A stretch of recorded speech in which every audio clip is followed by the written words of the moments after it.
রক্ত দিলে হয় না ক্ষতি, জাগ্রত হয় মানবিক অনুভূতি। আসসালামু আলাইকুম, আমি কাজী সুজন, গৌরনদী ব্লাড ডোনার্স ক্লাবের পক্ষ থেকে সবাইকে স্বাগত। দীর্ঘ 16 মাস পরে আজকে আমার এই ব্লাড ডোনেটের ব্লগিং। তো আজকে ব্লাড ডোনেট করতেছে আমার প্রাণ প্রিয় ছোট ভাই মুন্না।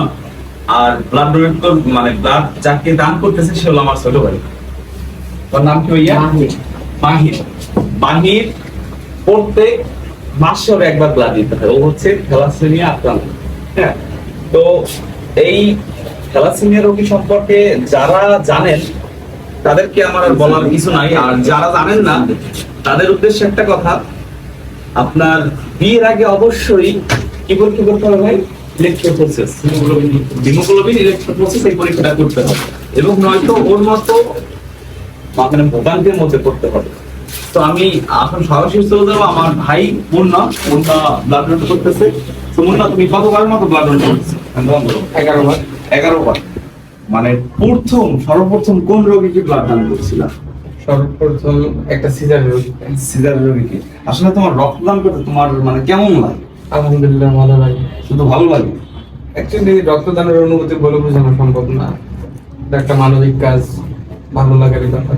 আচ্ছা, আমরা আসলে মুন্না 11তম বারের মতো বি পজিটিভ ব্লাড ভালোবাসা দান করছে। ভাই এদিকে আসো, একটু ওর মাসের ব্লাড দাও। তোমার এই ব্লাডটা কারা ম্যানেজ করে দেয়? ভাইয়ারা দেয়, গৌরনদী সবাই মিলে দেয়। গৌরনদী ব্লাড ডোনার্স ক্লাব থেকে দেয়? জি। আচ্ছা আচ্ছা, মানে কে যোগাযোগ করে দেয় তোমার সাথে? আহার কাকা, খানা। তারপরে এই ভাইয়া কায়াম ভাইয়া। আকাশ। হ্যাঁ, আকাশ।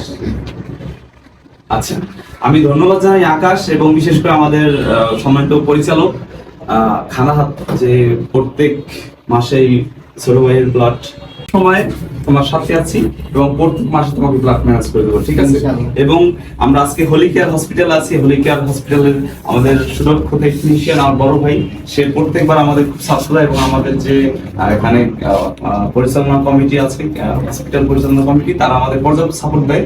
এবং রিকোয়েস্ট থাকবে, যেহেতু প্রত্যেক মাসে ব্লাড দেয় এবং যেহেতু ডিসকাউন্ট আছে, আমরা বলবো যে পরবর্তীতে আর একটু ডিসকাউন্ট দিয়ে দেবে, যেহেতু প্রত্যেক মাসে ব্লাড দেওয়া হচ্ছে বা দিচ্ছে। তো তোমার এই থ্যালাসেমিয়া কত বছর বয়সে ধরা পড়ছে? 2 বছর বয়স থেকে। ওর 2 বছর বয়স থেকে থ্যালাসেমিয়া ধরা পড়ছে এবং পর্যায়ক্রমে কিন্তু এভাবে ব্লাড দিয়ে আসতেছে। যাই হোক, টেনশন নেই, আমরা তোমার সাথে পাশে আছি। আজকে তুমি যে এই ব্লাডটা পাইছো, তোমার কেমন লাগতেছে? তোমার অনুভূতিটা কেমন? অনেক ভালো। অনেক ভালো। টেনশন নেই, আমরা সবসময় তোমার সাথে এবং পাশে আছি। আমরা তো আমাদের হচ্ছে মুন্নার কাছে। তো এখন যে রক্তদান একটি মহৎ পেশা, এই পেশায় সবাই আসতে পারে না। সবাইকে আসতে হলে এই পেশায় আসতে হলে সৃষ্টিকর্তা তাকে কবুল করে, একমাত্র সেই আসতে পারে। আর এই দেখতে পাচ্ছেন মুন্না ব্লাড দান করতেছে। মুন্না, তোমার কি রক্তদানকে ভয় লাগে? ভয় লাগে না?